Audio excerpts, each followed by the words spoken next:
What are the largest known volcanic eruptions in history?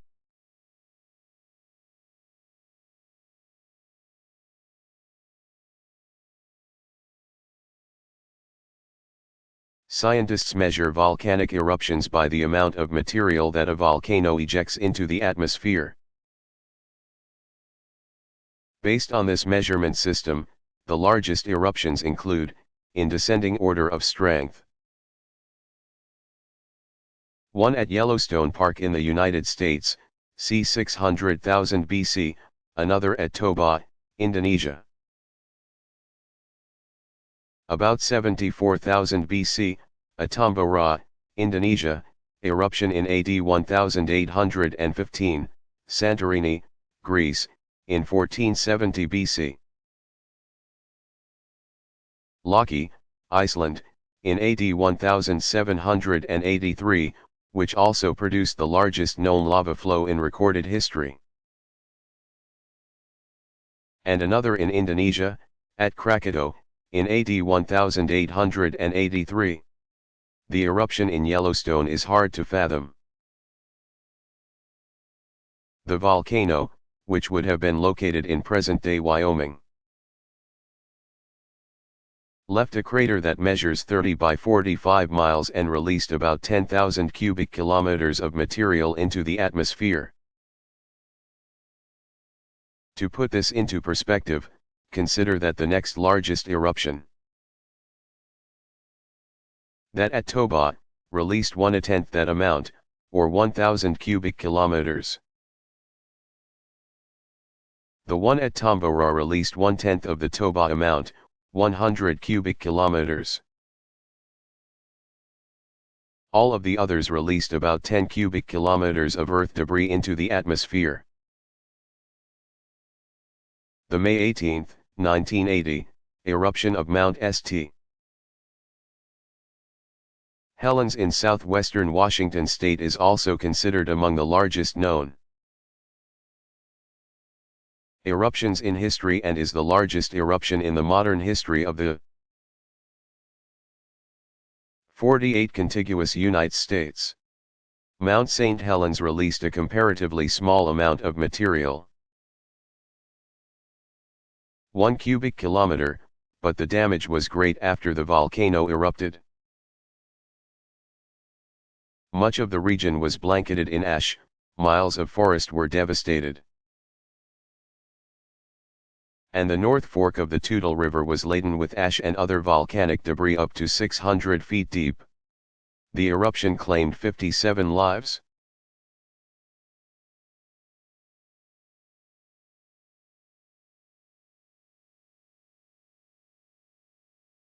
When were the first Winter Games held?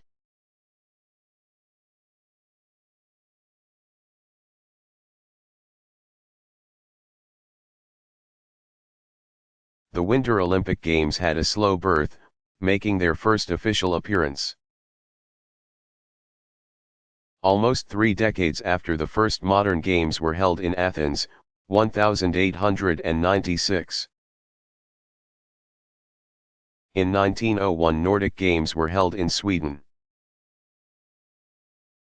However, only Scandinavian countries participated in the events, which organizers intended to hold every 4 years.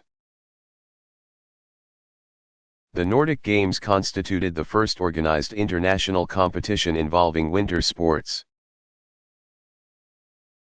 Then, as part of the Summer Olympic Games in 1908, host city London held a figure skating competition that October. 3 years later, an Italian member of the International Olympic Committee, IOC, encouraged Sweden, the next host of the Summer Games, to include winter sports in 1912 or hold a separate event for them. Since Sweden already played host to the Nordic Games, they declined to pursue the IOC suggestion. The 6th Olympiad was slated to be held in 1916 in Berlin, and Germany vowed to stage winter sports competition as part of the event. but in 1914 World War I began, and the Berlin Games were cancelled altogether. After an 8-year hiatus, the Olympics resumed in 1920, Antwerp, Belgium. Played host to athletes, which included figure skaters and ice hockey players along with the usual contingency of gymnasts, runners, fencers, and other summer sports competitors.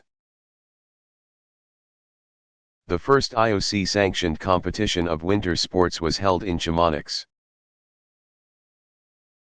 France, from January 25 to February 4, 1924.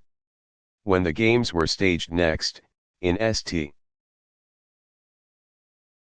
Moritz, Switzerland, in 1928, they were formally designated the Second Winter Olympics.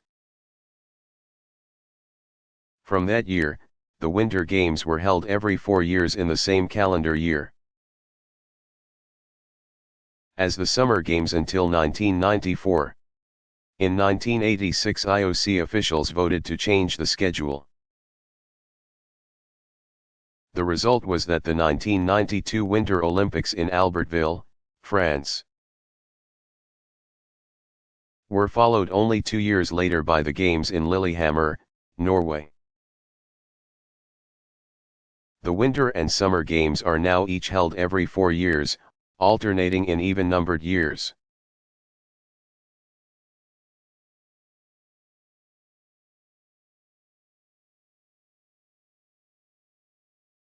What is the G8?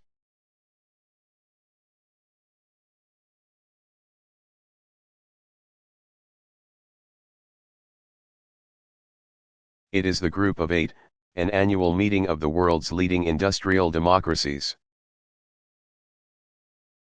Canada, France, Germany, Italy, Japan, Russia, the United Kingdom, and the United States. It began as the Group of Six, with the 1975 conference in France, where representatives of 6 nations, France, Germany, Italy, Japan, the United Kingdom, and the United States, met to discuss international economic and political issues. The goal of the meeting was to shore up cooperation on matters of concern to the member nations. Canada joined the group in 1976 and Russia in 1994, though the nation did not participate fully in the sessions until 1998. Hosting responsibilities rotate among the 8 member countries. In 2004 the United States hosted the 30th meeting, on an island off the coast of Georgia. Among the agenda items were the training of international peacekeepers, setting up a global initiative to develop a human immunodeficiency virus, HIV, vaccine, and developing a plan to end famine in the Horn of Africa, easternmost Africa, including Somalia, Ethiopia, and Djibouti. By 2009, the leaders and representatives of non-G8 countries were invited to participate in discussions relevant to them.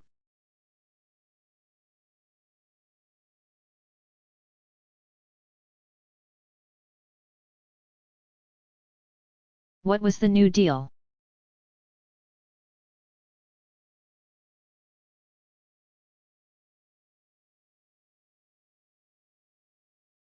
While the Great Depression began with the stock market crash on Black Tuesday, October 29, 1929, many factors contributed to the financial crisis, including overproduction, limited foreign markets due to war debts that prevented trading, and overexpansion of credit, as well as stock market speculation. Soon the country was in the grips of a severe economic downturn that affected most every American. Some were harder hit than others, many lost their jobs, 16 million people were unemployed at the depth of the crisis.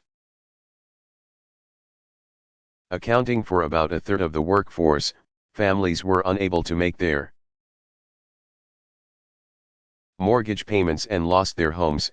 Hunger was widespread, since there was no money to buy food.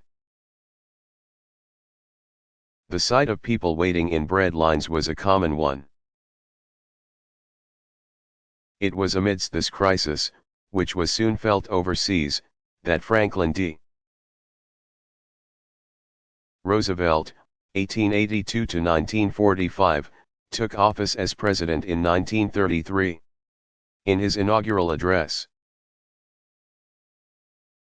he called for faith in America's future, saying, "The only thing we have to fear is fear itself." Roosevelt soon rolled out a program of domestic reforms called the New Deal. For the first time in American history, the federal government took a central role in organizing business and agriculture. Roosevelt initiated aid programs and directed relief in the form of public works programs that would put people back to work. The new government agencies that were set up included the Public Works Administration, Federal Deposit Insurance Corporation, Security and Exchange Commission, National Labor Relations Board, Tennessee Valley Association, the National Recovery Administration, and the Civilian Conservation Corps. These government organizations soon become known by their initials: PWA, FDIC, SEC, NLRB, TVA, NRA, CCC. Roosevelt's critics charged him with giving the federal government too much power and began calling his New Deal alphabet soup. The president became widely known as FDR. Though the New Deal measures alleviated the situation and did put some Americans back to work, the country did not pull out of the Depression until industry was called upon to step up production in order to provide arms, aircraft, vehicles, and supplies for the war effort. It was during the early days of World War II, 1939 to 45. The economy buoyed by military spending, that the nation finally recovered. Many New Deal agencies are still part of the federal government today.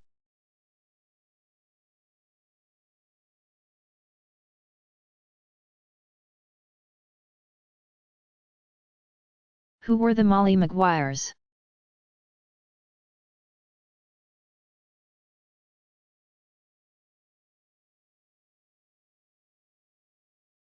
They were Irish-American coal miners in eastern Pennsylvania who organized a secret society in 1854. The Molly Maguires aimed to wage a campaign of violence against mine owners and operators.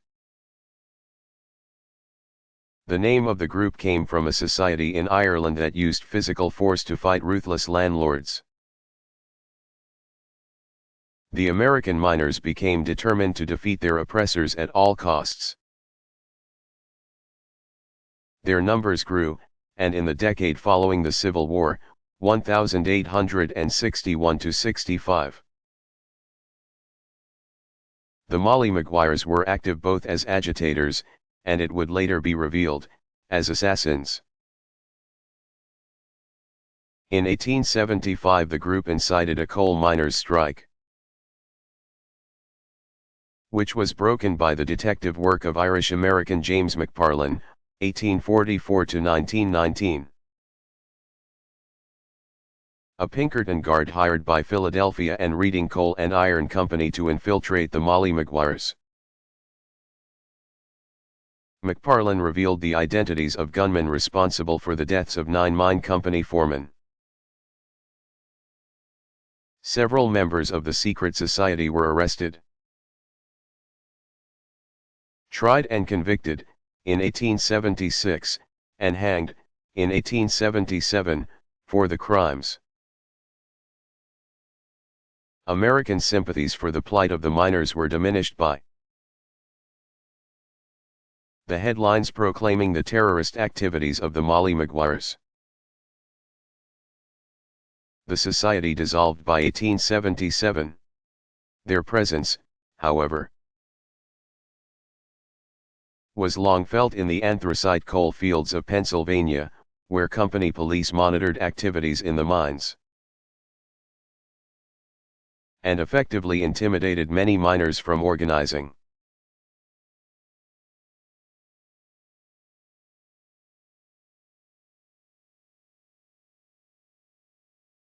What was the Pax Romana?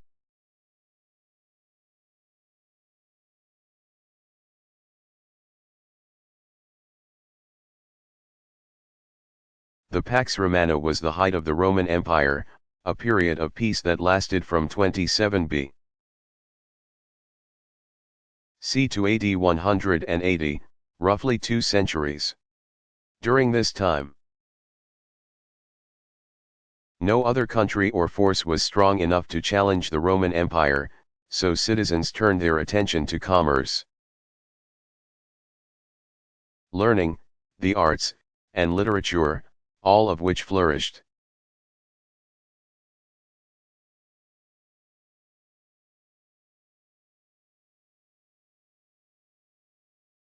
Why was Jesus feared by the authorities?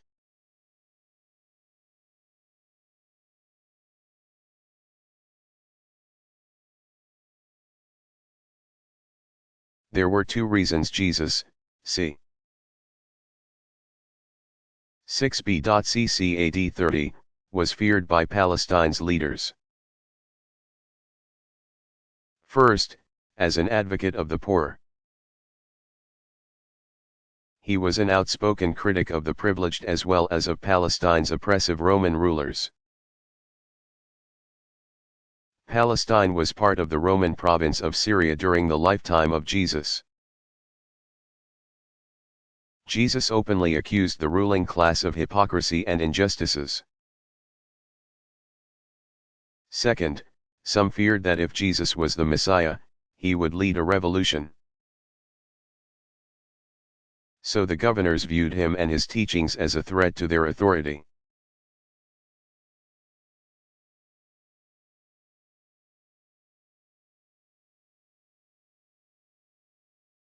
What is muckraking journalism?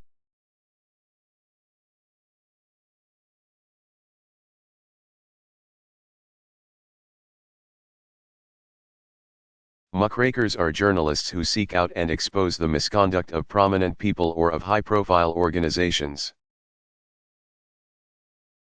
They emerged on the American scene in the late 1800s and early 1900s.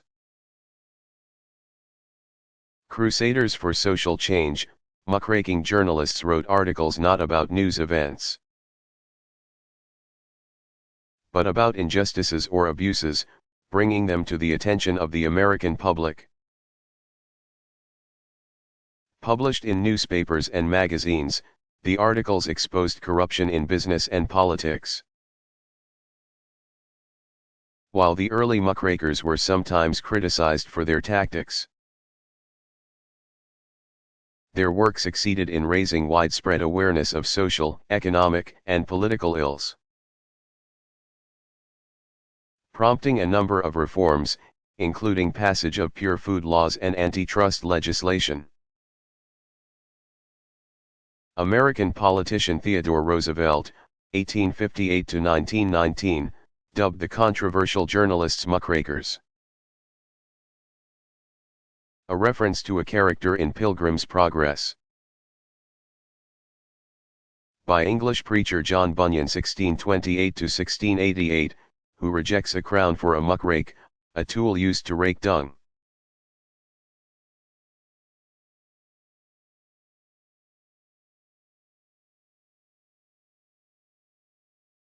What were the Dark Ages of ancient Greece?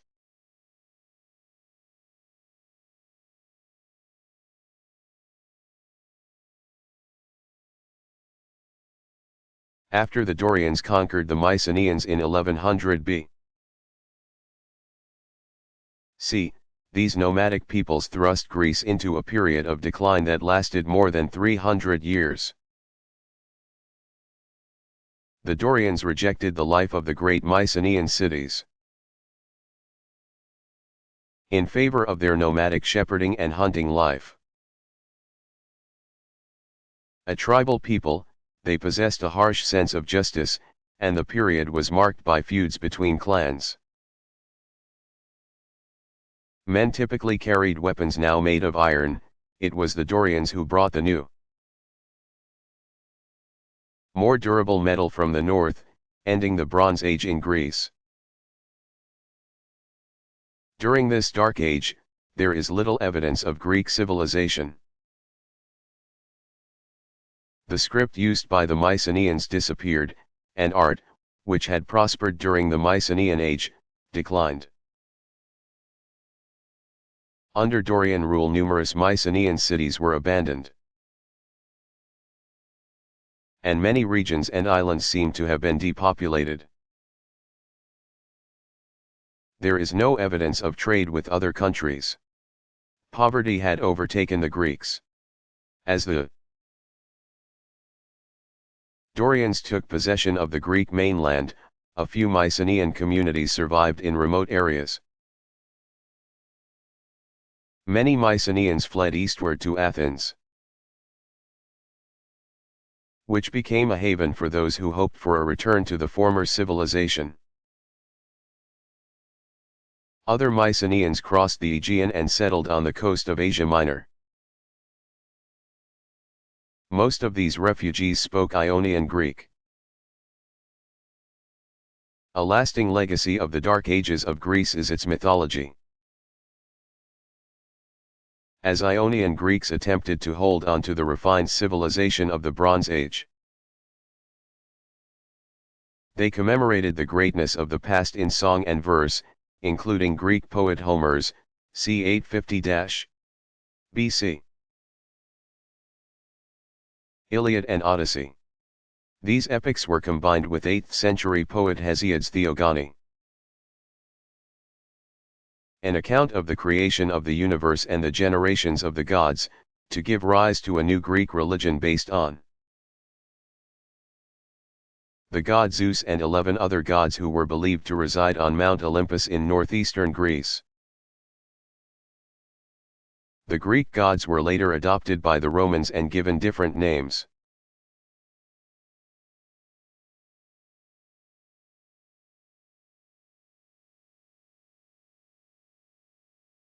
What is the worst airplane accident in history?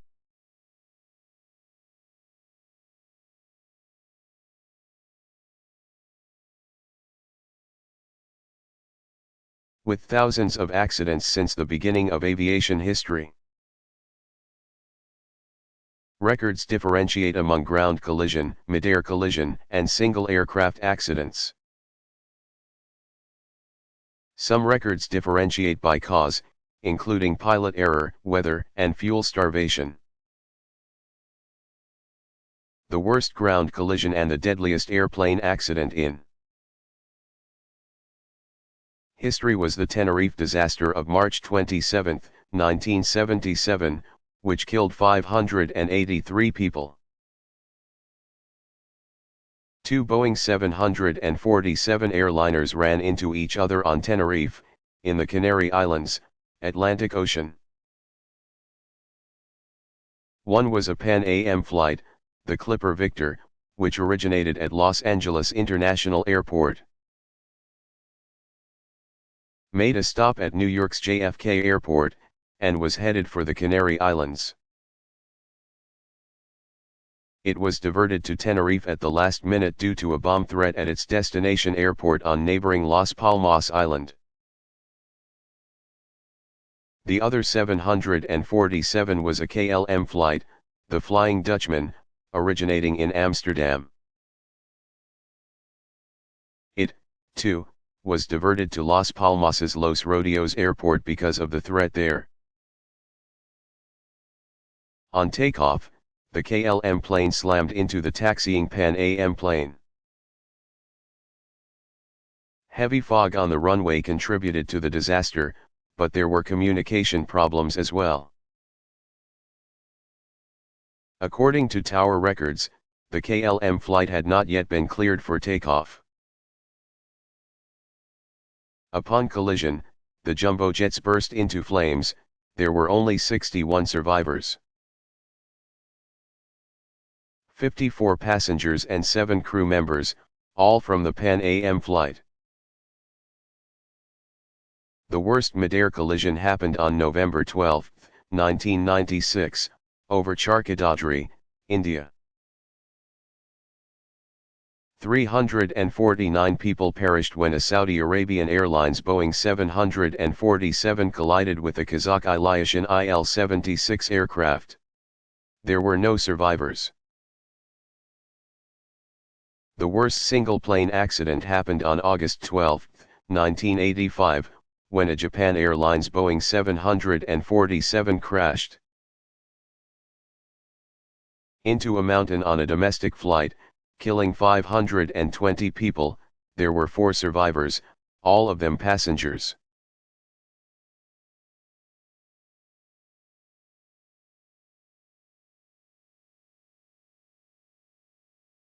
How did the Soviet Union fall apart?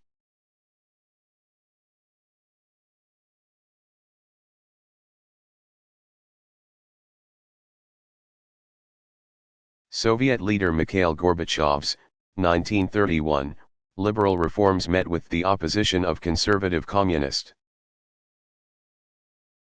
officials who were angered by the hardships produced by the transition to a free market economy and dissatisfied with the Soviet Union's loss of influence over neighboring countries, where communism had fallen by 1990. On August 19, 1991, Communists attempted to overthrow Gorbachev as president of the Soviet Union. Though the effort failed in the face of widespread public opposition, it nevertheless weakened Gorbachev's leadership. Soon the 15 Soviet republics declared independence but indicated their willingness to become part of a loose confederation of former Soviet republics. Though Gorbachev tried to prevent the complete dissolution of the Soviet Union.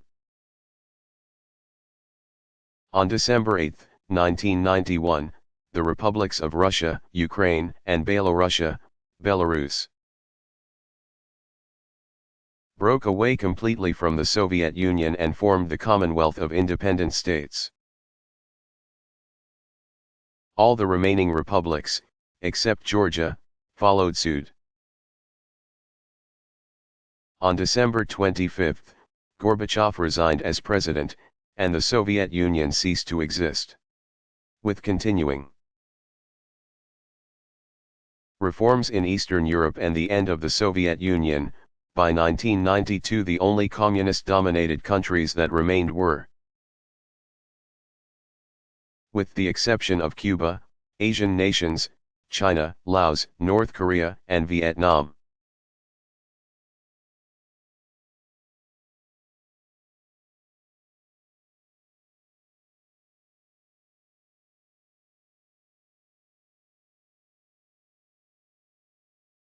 What was the Peace of Augsburg?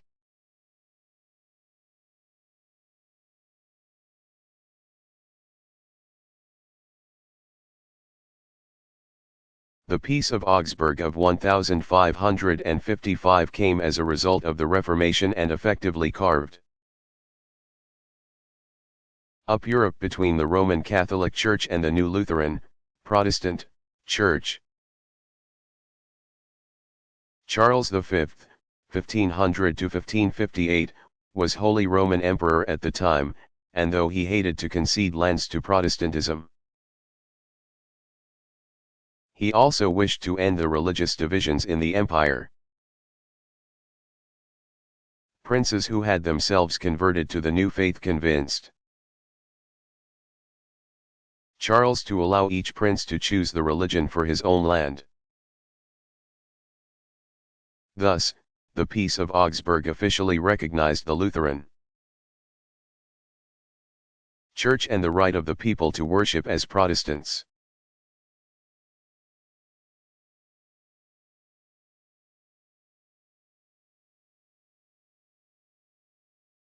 Who invented the airship?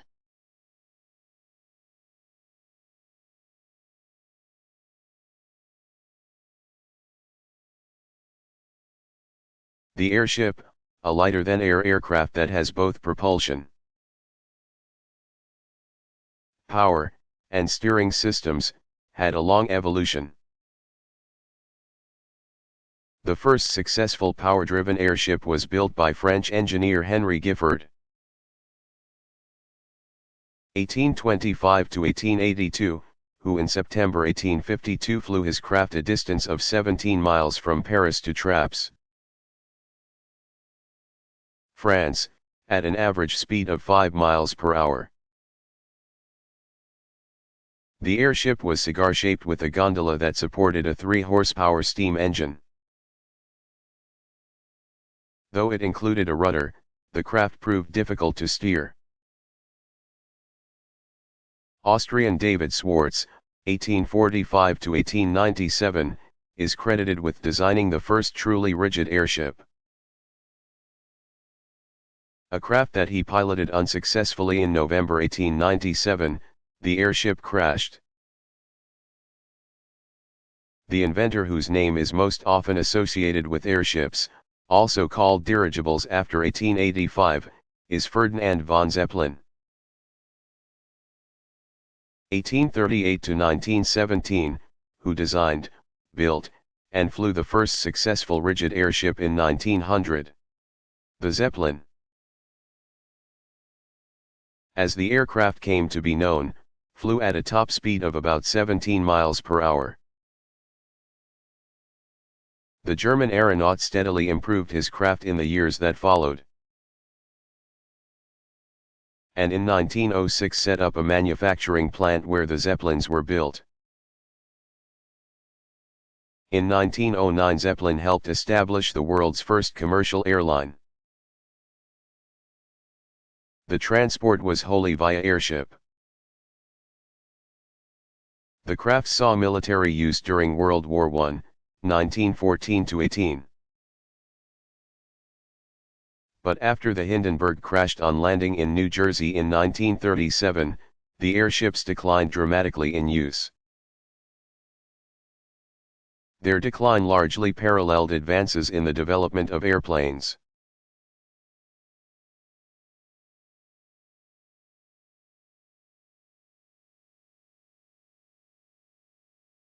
What is Gray's anatomy?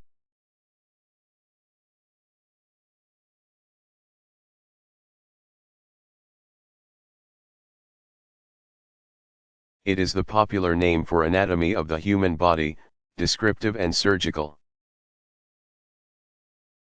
Written by English physician Henry Gray, 1825 or 1827 to 1861. First published in 1858, the tome is still considered the standard work on anatomy. And it is in print today in several editions, including the concise Gray's Anatomy. Gray was a lecturer in anatomy at London's St. George's Hospital and was a Fellow of Britain's Royal College of Surgeons. He was 33 years old when he compiled the book, which went on to be used by medical students for more than a century.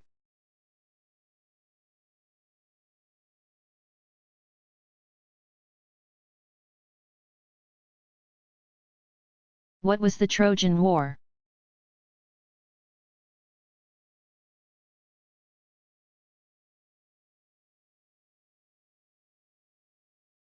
According to Greek legend, the Trojan War was a 10-year siege, c.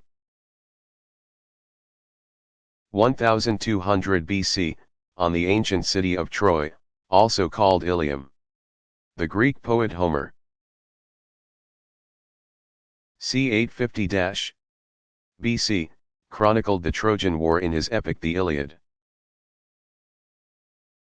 According to Homer, the Greek Mycenaeans, under their great king Agamemnon, set out to conquer the city of Troy.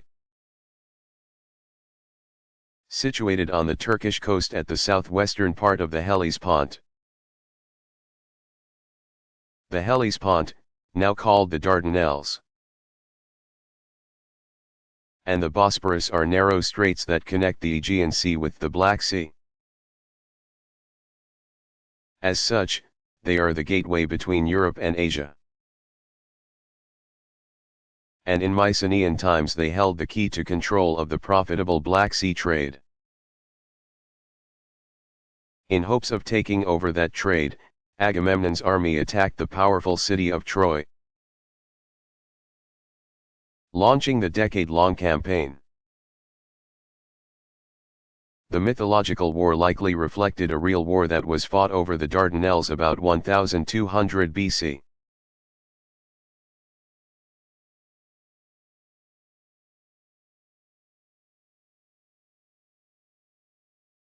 Why is Moby Dick considered the greatest American novel?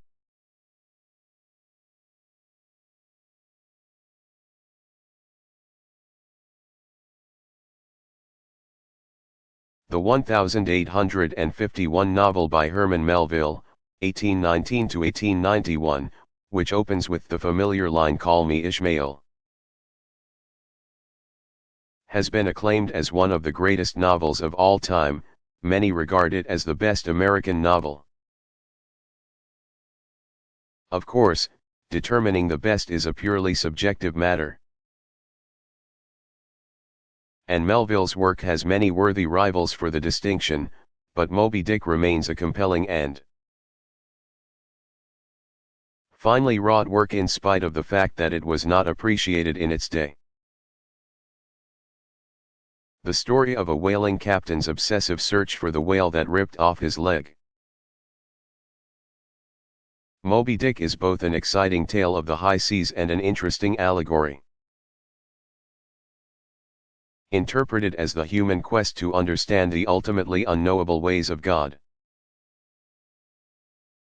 The work first received notoriety some 30 years after Melville's death.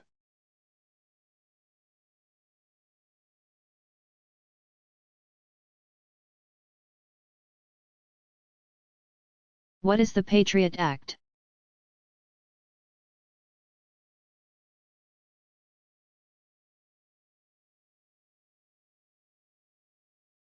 The Patriot Act is a controversial law passed by a wide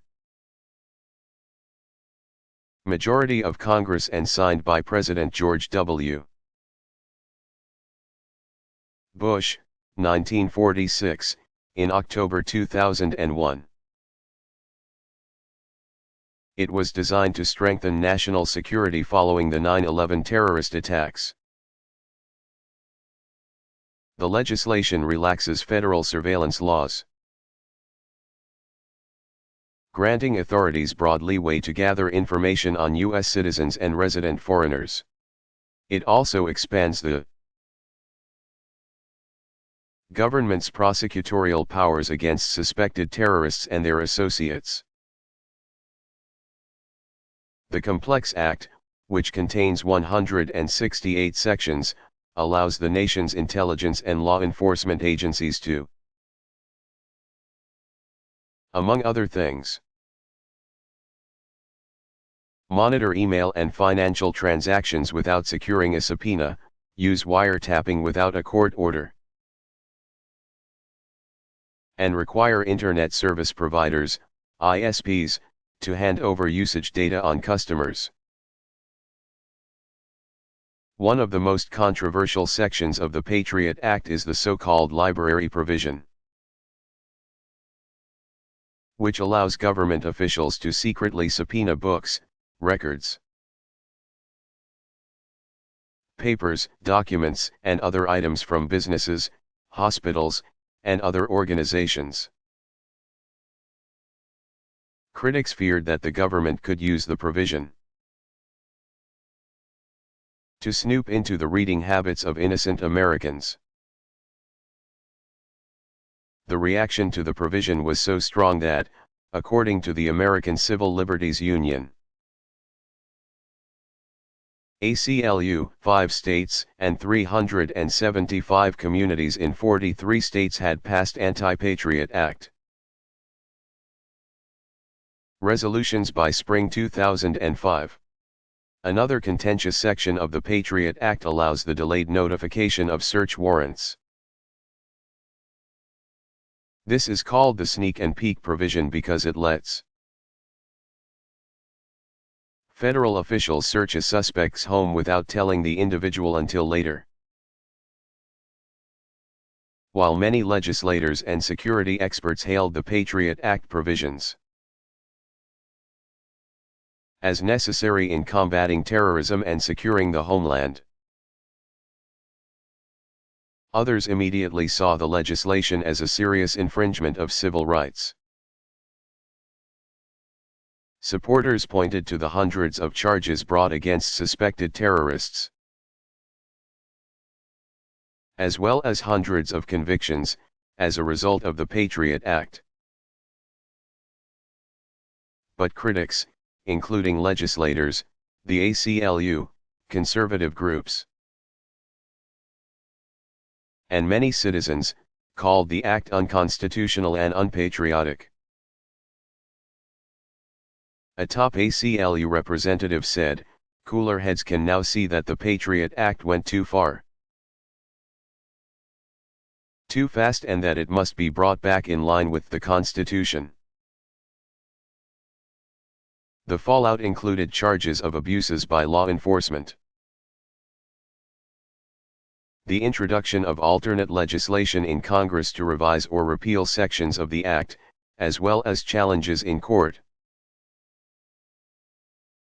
In 2004, at least 2 sections were found to be unconstitutional in district court. As the debate continued over the constitutionality of the Patriot Act,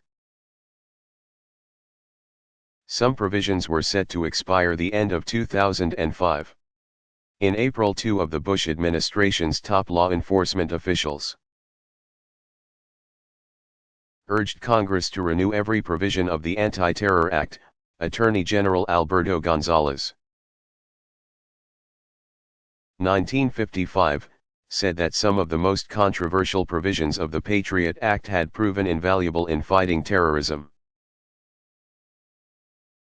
FBI Director Robert Mueller, 1944, said sections of the law that allow intelligence and law enforcement agencies to share information were especially important.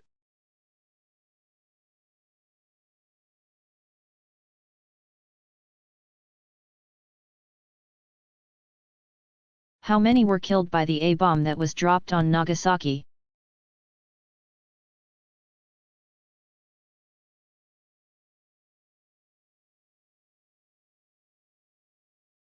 The death toll from the explosion, on August 9, 1945, was about 40,000. But, as in Hiroshima, thousands more died later due to radiation exposure from the atomic bomb. American military strategists believed that the first A-bomb on Hiroshima would force Japan's leaders to surrender. But when they did not, the second bomb was dropped on Nagasaki, an important seaport and commercial city. That catastrophic attack on Japan brought an end to the war. On August 14, Japan signed the surrender agreement on September 2 aboard the U.S. battleship Missouri, in Tokyo Bay.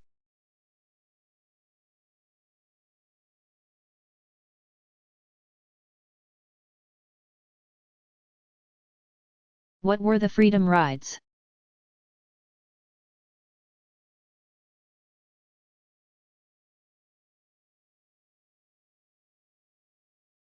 The Freedom Rides were a series of bus rides designed to test the U.S. Supreme Court's prohibition of segregation in interstate travel. In 1960, in the case of Boynton v. Virginia, the Supreme Court ruled in favor of a Howard University student who charged that segregation laws at the Richmond, Virginia, bus station violated federal anti-segregation laws. The Congress of Racial Equality, CORE, decided to test the enforcement of the federal law by initiating the Freedom Rides. On May 4, 1961, 13 people, black and white, boarded a bus for the South. Meant as a nonviolent means of protest against local segregation laws. The riders were nevertheless met with violence when the bus reached Montgomery, Alabama. On May 20, a white mob was waiting, the Freedom Riders were beaten. Rioting broke out in the city, and U.S. Marshals were sent to restore order. The interracial campaign to desegregate transportation was ultimately successful. But government intervention was required to enforce the laws. As numerous Southern whites had demonstrated that they weren't going to comply voluntarily.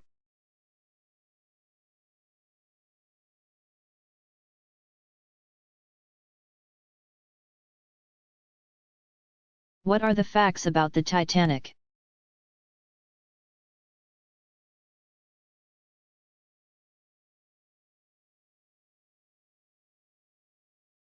As the brainchild of Lord William James Parry and J. Bruce Ismay, Titanic was a marriage of British technology and American money. Parry was head of Harland and Wolff, a firm known for building the sturdiest and best ships in the British Isles. Ismay was chairman of the White Star Line, owned by American financier J. Pierpont Morgan's, 1837 to 1913, International Mercantile Marine. In 1907 Parry and Ismay came up with a plan to compete with the top-notch Cunard liners by surpassing them both in size and luxury. The ship they planned, Titanic, was built in Belfast along with her sister ship, Olympic, which Titanic exceeded in gross tonnage but not in length. Titanic was 882 feet long, 92 feet wide, and weighed 46,328 gross tons. 9 steel decks rose as high as an 11-story building. Registered as a British ship and manned by British officers. Titanic was launched on May 31, 1911. The ship was everything Parry and Ismay had planned. Titanic's size not only allowed more room to accommodate the increasing number of steerage, cheapest fare, passengers who were immigrating to the United States, but also featured lavish elegance for first and second class travelers. Creature comforts included the first shipboard swimming pool, Turkish bath, gymnasium, and squash court. First-class cabins were nothing short of opulent,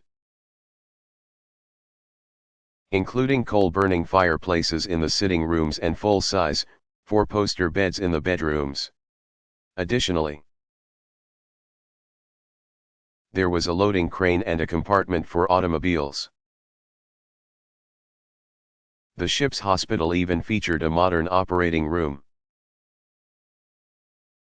With her steerage full and some of society's most prominent individuals on board, the RMS Titanic left the docks at Southampton, England, on April 10, 1912.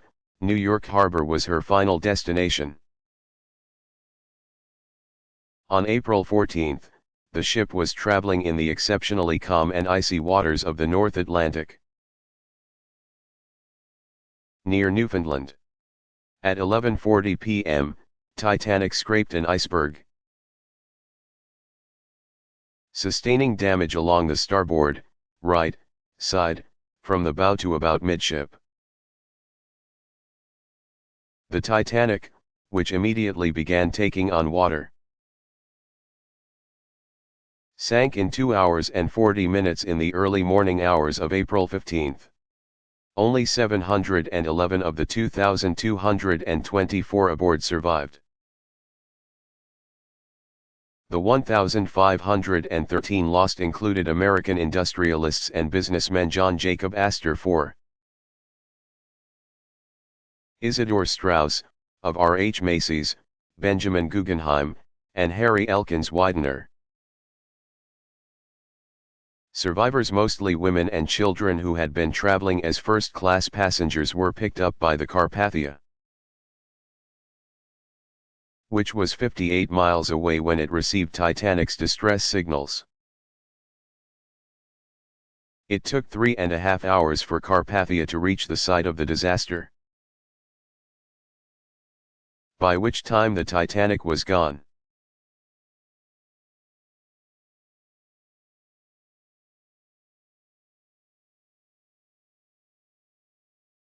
What was the St. Bartholomew's Day Massacre?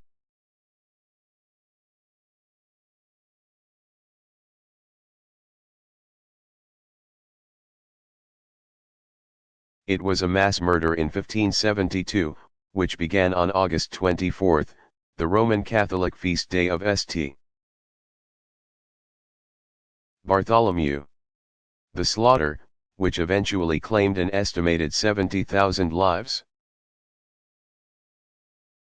was part of decades of civil wars between Roman Catholics and Protestants, Huguenots, in France. The Protestant Reformation had begun in 1517, and it spread through Europe over the following decades. By the 1560s, as many as one-third of the French people were Protestants. The growth of a Reformed Christian faith threatened the Roman Catholic Church and eroded its power, both religious and political. In 1560, Charles IX, 1550 to 1574, a Roman Catholic, rose to power in France. But since he was just 10 years old at the time, the country was ruled by a regent, his mother, Catherine de' Medicis, 1519 to 1589. Catherine was a descendant of the powerful Medici family of Florence and, as the wife of King Henry II, 1519 to 1559, the Queen of France. Even after Charles IX reached the age of majority, she continued to dominate him. By 1572, Catherine feared the growing influence that another person, Admiral Gaspard de Coligny, 1519 to 1572, had on her son, the king. Coligny was a leader of the Huguenots, the French Protestants, and, in fact, he did hold sway over Charles IX. To remove this threat, Catherine authorized a plot by Roman Catholic nobles to assassinate Coligny. On August 18, Catherine's daughter, Margaret of Valois, 1553–1615, was married to Henry of Navarre, 1553–1610, a Huguenot. The royal event brought many Huguenot nobles to Paris. On August 22, an attempt was made on Coligny's life, but he survived. Catherine feared that an investigation into the attack on Coligny would reveal her role in it. She therefore gave approval to a wider plan to exterminate Huguenots. And she convinced her son, Charles IX, to order it. According to French statesman and historian Jacques-Auguste de Thou, 1553–1617. The order stated that it was the will of the king that, according to God's will, they should take vengeance on the band of rebels the Huguenots while they had the beasts in the toils. The massacre began with the toll of a palace bell on August 24. Those who carried out the killings on the Huguenot leaders identified themselves with white armbands and a white cross on their hats. Coligny was among the first victims, but Protestants throughout Paris were targeted. As citizens became involved in the mayhem, several thousand perished in the city, causing the waters of the river Seine to run red. Throughout the provinces over the next several weeks, thousands more died, the victims of mob attacks on Protestants. News of the attacks was greeted with approval by Roman Catholic leaders. Protestants throughout Europe were horrified. The plot carried out on St. Bartholomew's Day had launched a mass extermination, fueling the hatred between Catholics and Protestants.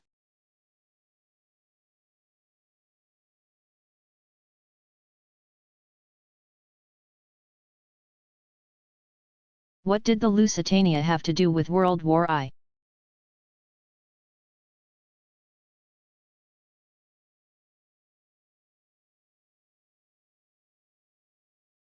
World War I, 1914–18, was already underway when in May of 1915 a German U-boat sank a British passenger ship,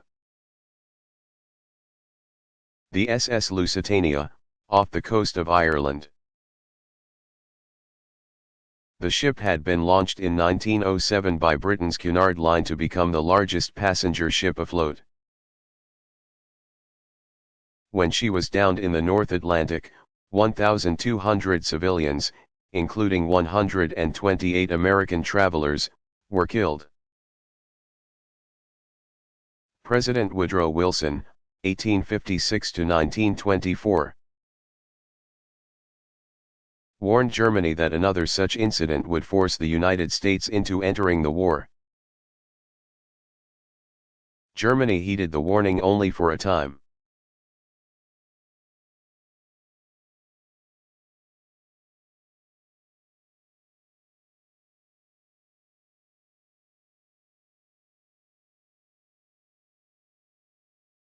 How old is the AFL-CIO?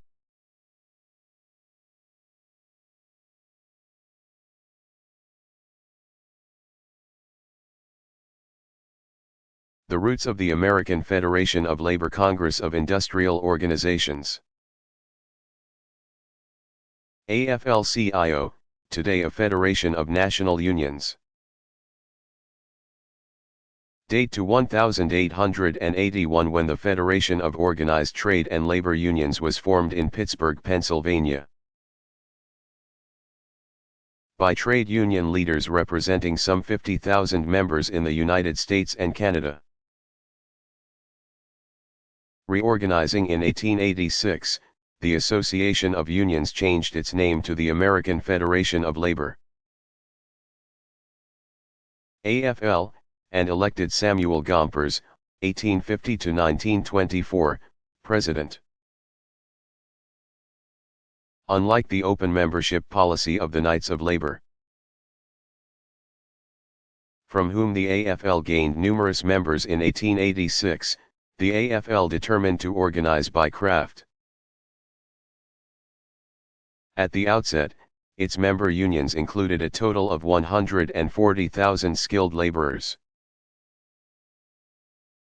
Gompers, who immigrated from England in 1863 and became the first registered member of the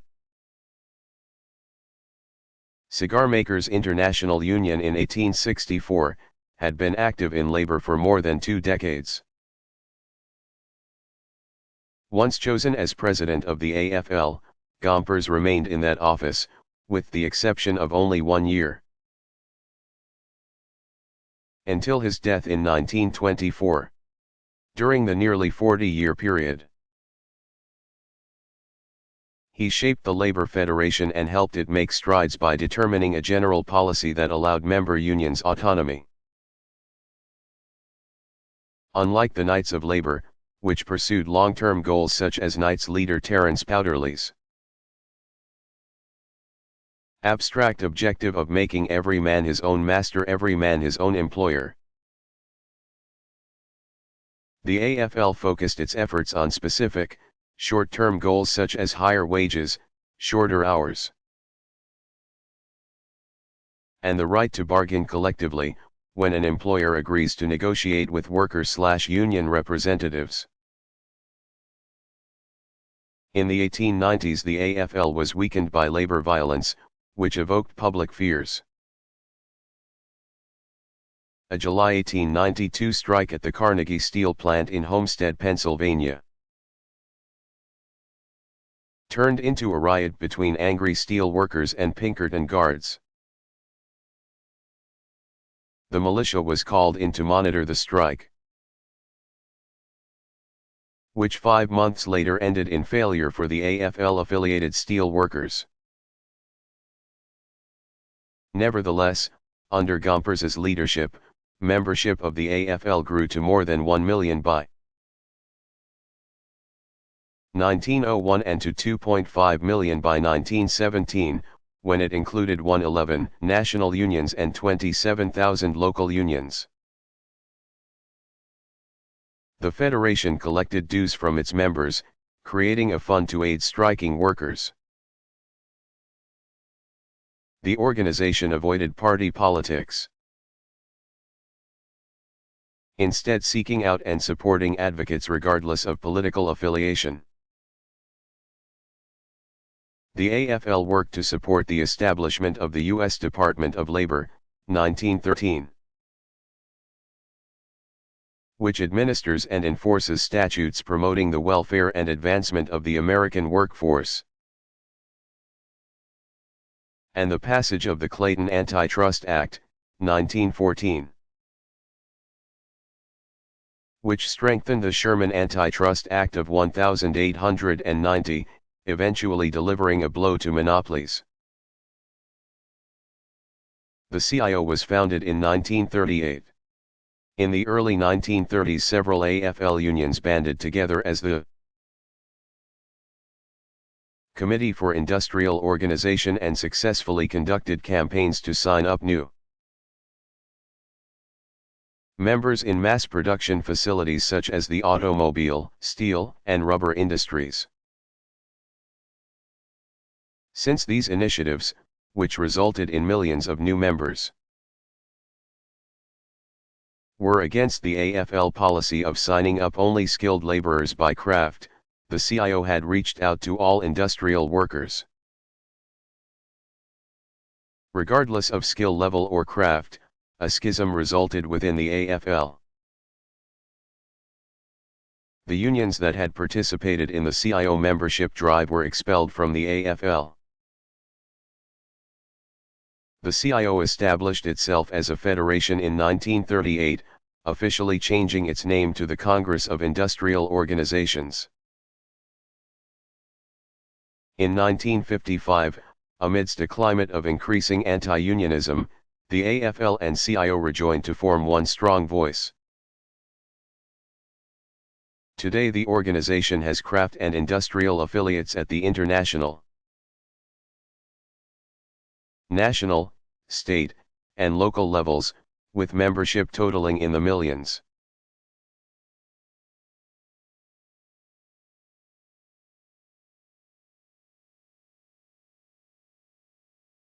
Why is the Globe Theatre famous?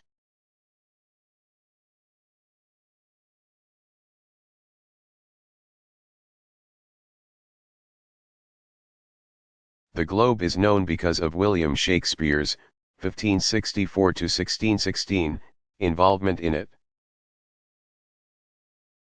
In the 1590s, an outbreak of the plague prompted authorities to close London theatres.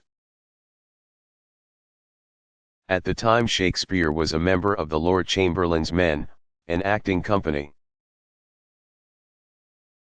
With other members of the troupe, he helped finance the building of the Globe.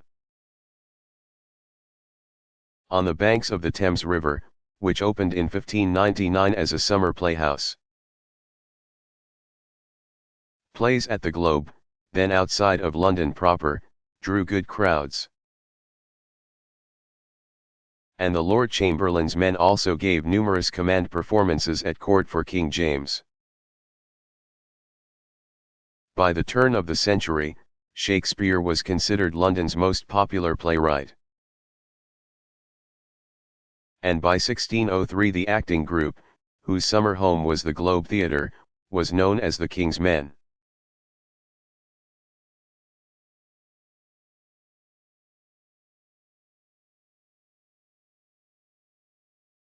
Who was Alice Paul?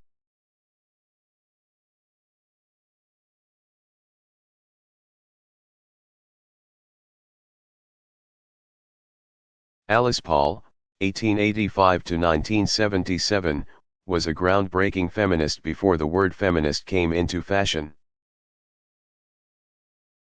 The Mount Laurel, New Jersey, institute named in her honor describes her as the architect of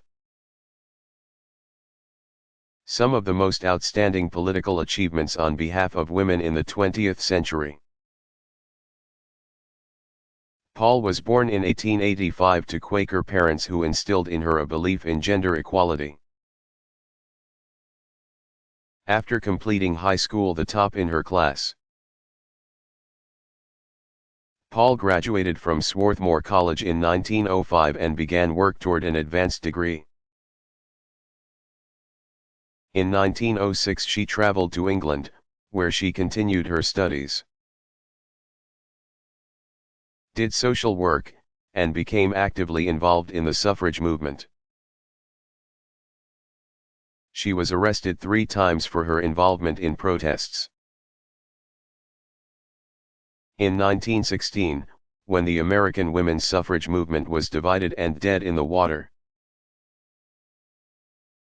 Paul founded the National Woman's Party, NWP, an organization that spearheaded the campaign for national women's suffrage and that continued working for women's rights and equality into the 21st century. Paul's leadership of the suffrage movement was critical in the passage of the 19th Amendment, 1920, which guaranteed women the right to vote. She organized thousands of activists to put enormous pressure on the White House and Congress. Paul employed what was then considered a most unladylike strategy of sustained, dramatic, nonviolent protest. The suffrage campaign was characterized by national speaking tours, marches, and pickets, including the first ever at the White House. When protesters were arrested, they sometimes endured brutal prison conditions and staged hunger strikes.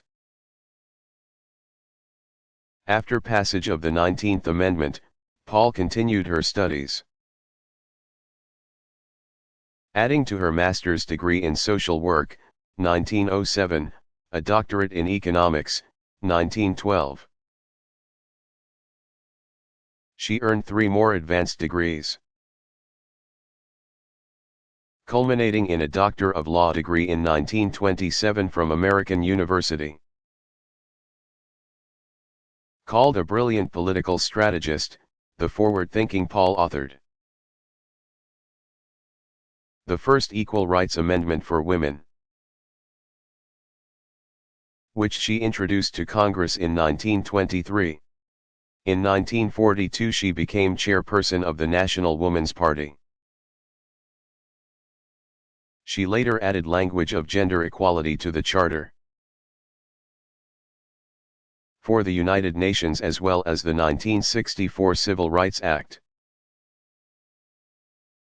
After a life of courageous activism on behalf of women, Paul died in 1977.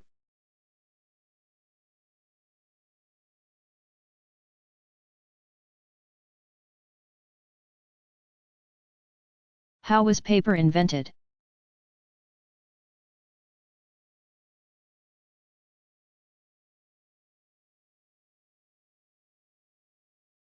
The oldest writing surfaces in existence include Babylonian clay tablets and Indian palm leaves. Around 3000 BC the Egyptians developed a writing material using papyrus, the plant for which paper is named. Early in the Holy Roman Empire, the long manuscript scrolls that were made of fragile papyrus and used by Egyptians, Greeks, and Romans were replaced by the codex. Separate pages bound together at one side and having a cover, like the modern book. Eventually, papyrus was replaced by vellum, made of a fine-grained lambskin, kidskin, or calfskin, and parchment, made of sheepskin or goatskin, both of which provided superior surfaces for painting. The wood-derived paper we know today was developed in AD 105 by the Chinese, who devised a way to make tree bark, hemp, rags, and fish nets into paper. The process used then contained the basic elements that are still found in paper mills today. The Moors introduced paper making to Europe, Spain, in about 1150. By the 1400s paper was being made throughout Europe. But it was not until the late 1700s that paper was produced in continuous rolls. In 1798 a French paper mill clerk invented a machine that could produce a continuous sheet of paper in any desired size from wood pulp. The machine was improved and patented by English paper makers Henry, 1766 to 1854, and Seely Fordrenier, d. 1847, in 1807. The invention spurred the development of newspapers.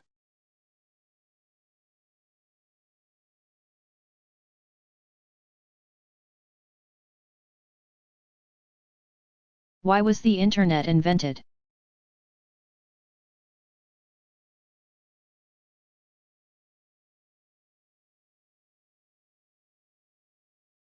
The computer network was invented in the late 1960s so that U.S. Department of Defense researchers could share information with each other and with other researchers. The Advanced Research Projects Agency, ARPA, developed the Internet. Its users, who were mostly scientists and academics, saw the power of the new technology, wires linking computer terminals in a web of networks allow people anywhere in the world to communicate with each other over the computer. Even though it was developed by the government, the Internet is not government-run. The Internet Society, comprised of volunteers, addresses usage and standards issues. The technology caught on, made more accessible by the innovation of the user-friendly World Wide Web. In spring 2005 there were an estimated 888 million Internet users around the world. About 35% of them in Asia, 30% in Europe, and 25% in North America, about 200 million of those in the United States.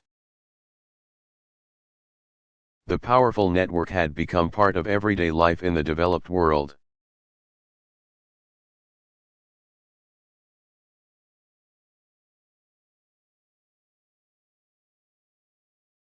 What is the difference between the Hebrew Bible and the Old Testament?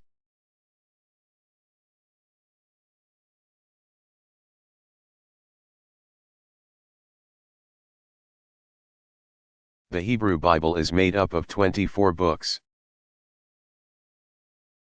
The Old Testament used by Christians consists of the same books as those of the Hebrew Bible, but they are arranged differently and many books are divided. resulting in more books in the Old Testament than in the Hebrew Bible.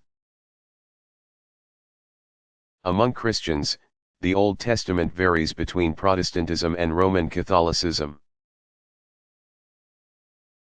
Protestants include 39 books in the Old Testament while Roman Catholics add 7 books, called the Apocrypha, to their version, for a total of 46 books. The books of the Apocrypha resemble those of the Old Testament, but since they were written later than most of the Old Testament, probably 300 BC/AD 70, both Protestants and Jews treat them separately.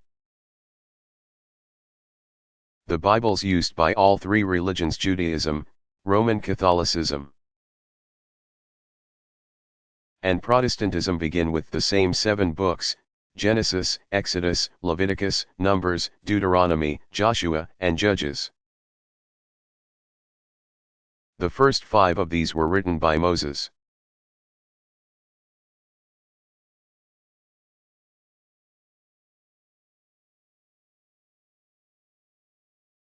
Who were the Goths?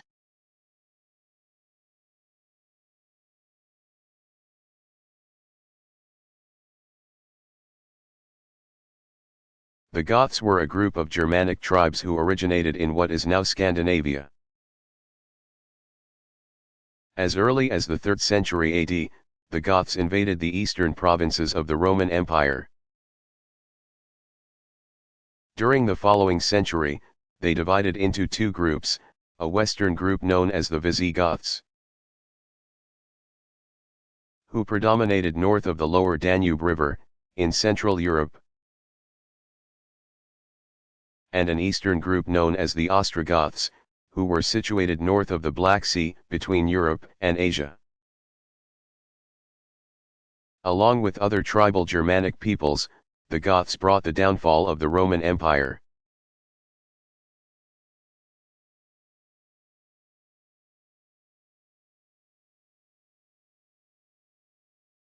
Where was the president on September 11th?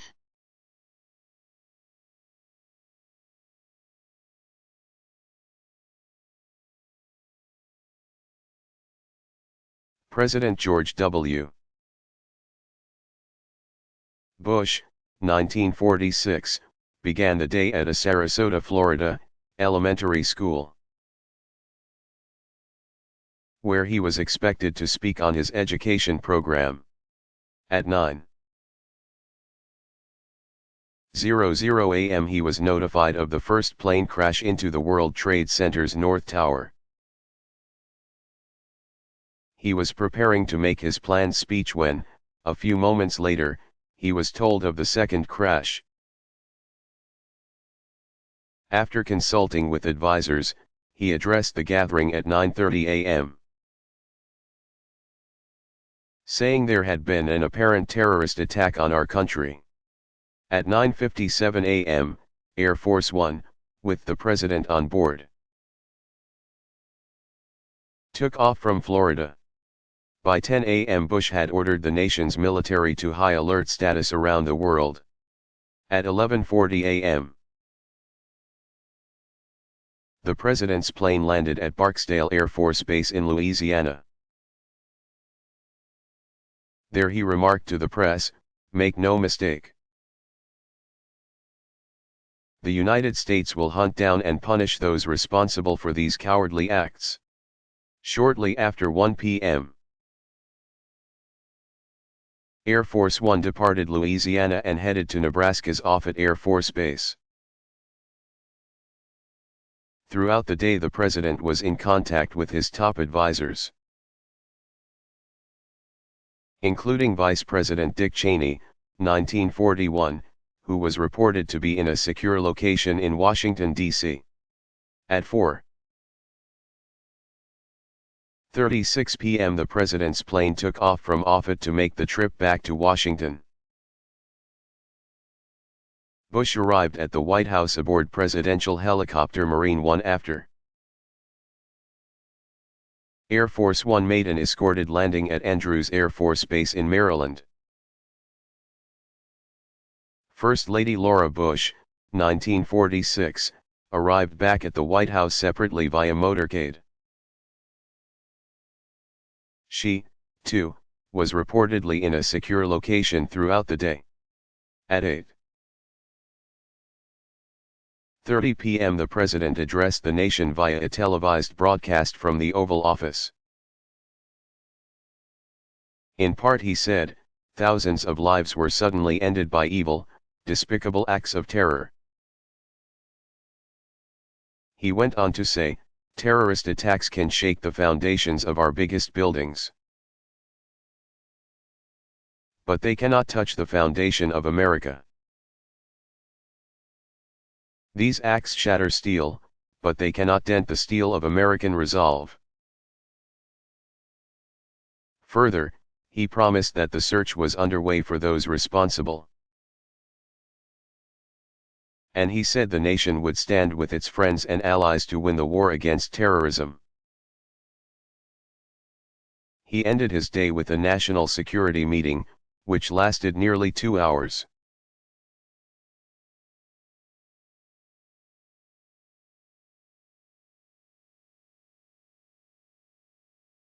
How did Charles Darwin develop his theory of evolution?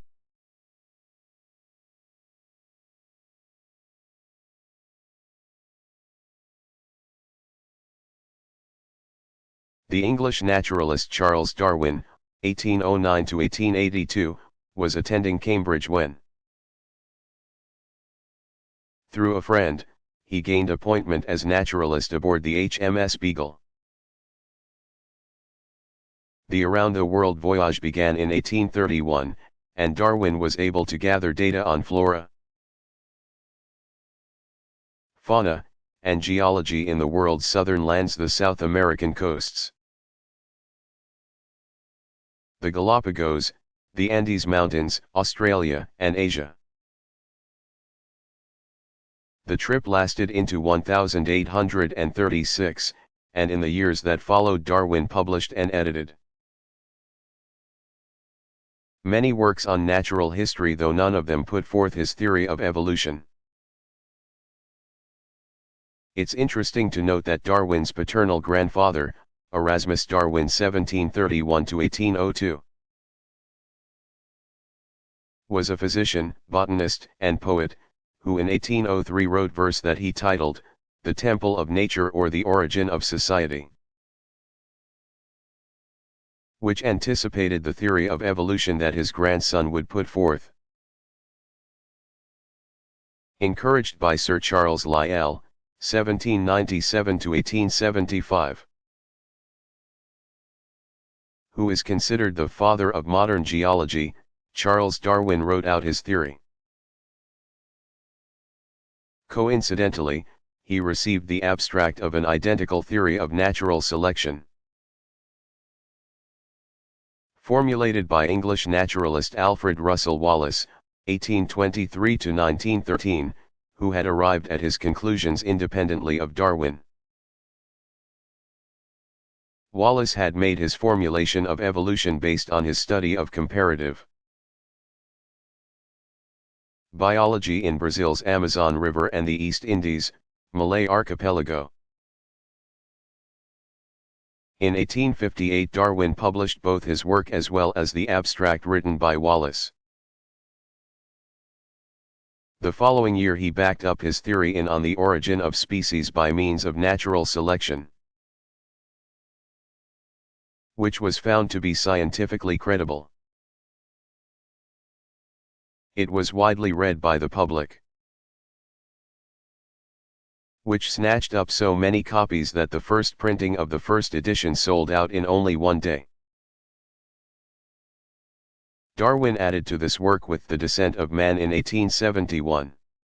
What Darwin put forth was that all life originated with a simple primordial protoplasm, the fundamental material of which all living things are composed. In his theory of natural selection, Darwin posited that those species that are best adapted to the environment are the species that survive and reproduce. while organic evolution and natural selection had a profound impact on the world of science, which further studied and supported the concepts, they jarred much of the religious community and created a controversy. Creationists, who believe the origin story put forth in the Bible, the story of Adam and Eve in the Garden of Eden, objected to Darwin's theories. Debate between evolution and creationism ensued,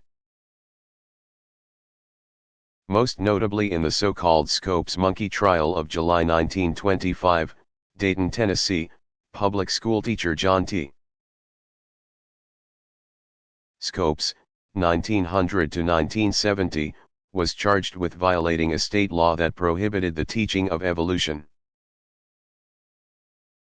He was defended by one of the most acclaimed attorneys of all time, Clarence Darrow, 1857 to 1938. But the prosecution was led by another prominent lawyer, William Jennings Bryan, 1860 to 1925, and Scopes lost the case. But Scopes was later released on a technicality. The law was eventually repealed, in 1967. Though scientific research has largely substantiated the theory of evolution described by Charles Darwin, the theory of creation still has its followers, mostly religious fundamentalists.